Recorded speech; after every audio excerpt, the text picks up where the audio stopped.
دیکھیں حضرت یعقوب علیہ السلام, ان کا غم اس لیول کا تھا کہ اتنا روئے کہ اندھے ہو گئے, لیکن ایٹ دی اینڈ بیٹا بھی واپس ملا, بادشاہ بن کے واپس ملا, اور بینائی بھی واپس آئی.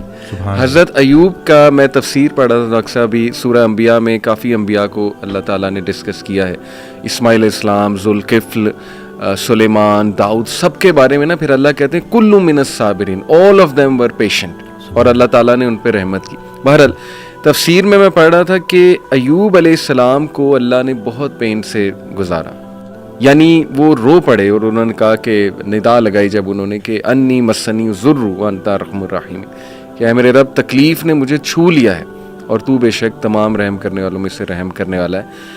تو لکھا ہوتا ہے تفسیر میں کہ the reason اللہ تعالیٰ made him go through all this tough time was to tell everyone کہ میں اپنے پیاروں کو تکلیف سے گزارتا ہوں. یہ نہ سمجھنا کہ میں تم سے ہیٹ کرتا ہوں یا میں جو ہے وہ کوئی تمہیں پنش کر رہا ہوں, کیونکہ دیکھو اگر ایوب گزر سکتے ہیں اور انبیاء گزر سکتے ہیں تو مے بی اس میں کوئی بہت بڑی حکمت ہے, پین میں, غم میں.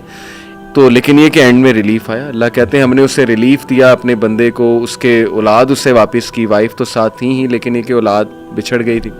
اسی طرح آپ دیکھیں زکریا علیہ السلام اولاد نہیں تھی, رو پڑے. مریم علیہ السلام کو ایک دن دیکھا کہ ان کے پاس پھل ہیں, بے موسمی پھل ہیں, تو دل میں خواہش کی اور نماز میں اللہ سے دعا کی کہ اللہ اگر تو بے موسمی پھل دے سکتا ہے تو تو مجھے اولاد بھی دے سکتا ہے, تو اس پہ قادر ہے. اور پھر یہ الفاظ کہ اللہ میں تجھ سے دعا کر کے کبھی مایوس ہوا ہی نہیں. تو آپ دیکھیں کہ اس وقت بچے دیے اور پھر وہ خود ہی حیران ہو گئے.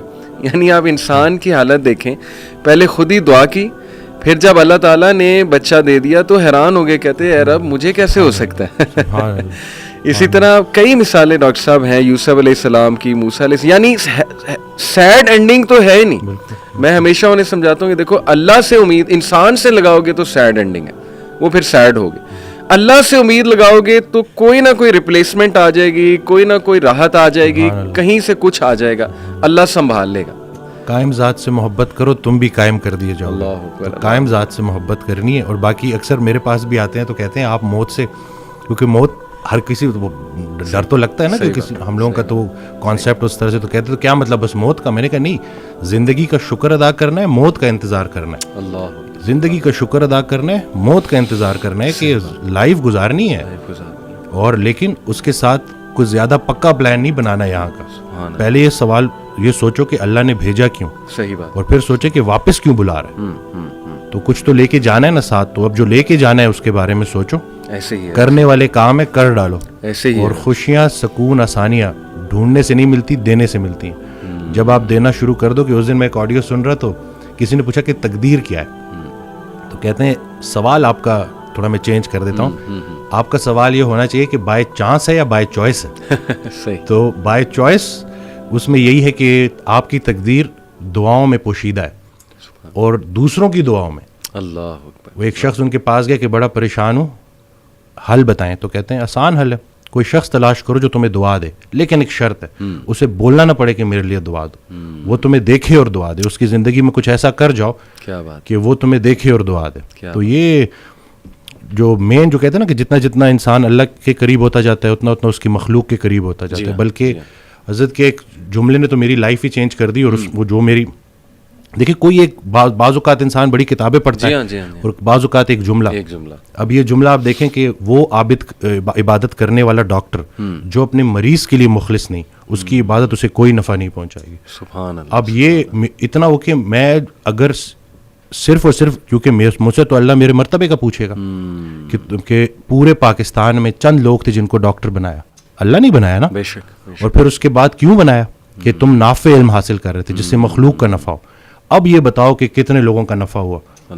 قبر میں نعمتیں دینے والا نعمتوں کے متعلق پوچھے گا کہ دی تو تجھے میں نے نعمتیں تھی تاکہ تو میرے قریب ہو جائے. صحیح بات. تو میری نعمتیں استعمال کر کے جہنم تک کیسے پہنچ گیا. اللہ. اور غافل کی آنکھ تب کھلتی ہے جب بند ہونے والی ہوتی ہے. بلکہ ایک اور جملہ کہ ہم زندگی فرعون کی مانگتے ہیں اور عاقبت موسیٰ کی مانگتے ہیں. تو یہ دیکھ لینا کہ اگر آپ کی نماز کا عمل آپ کی زندگی میں ظاہر ہونا چاہیے. اور باقی یہ ہے کہ اللہ تعالیٰ ہمیں نہیں پتا کہ کون سی چھوٹی نیکی کدھر جا کے ہمیں. صحیح بات ہے. تو یہ بس.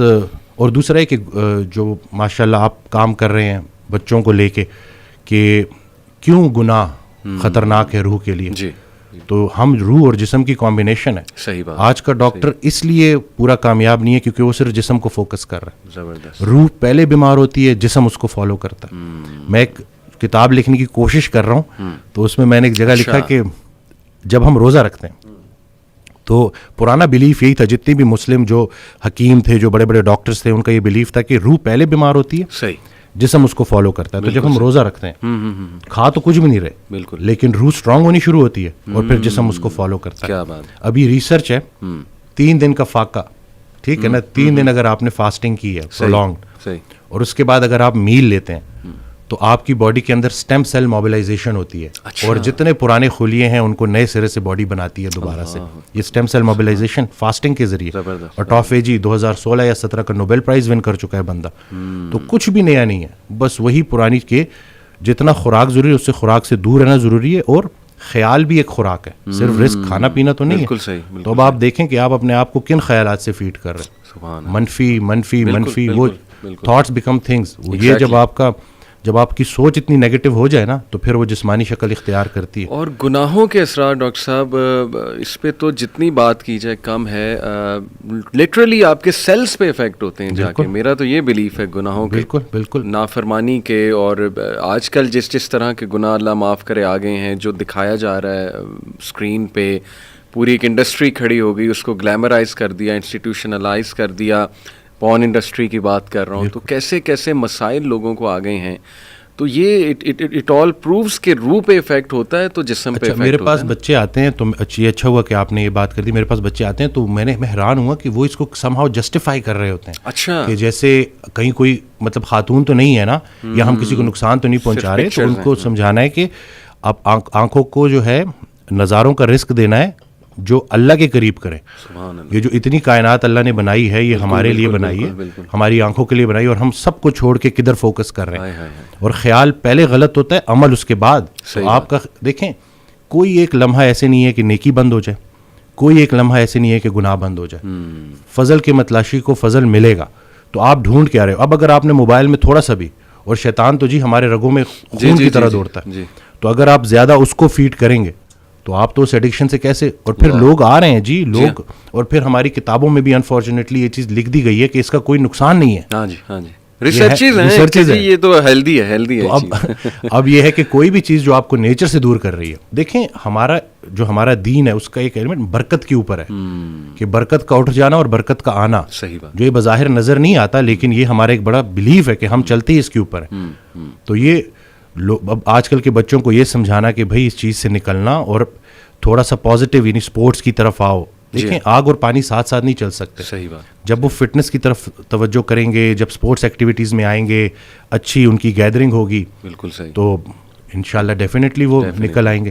اب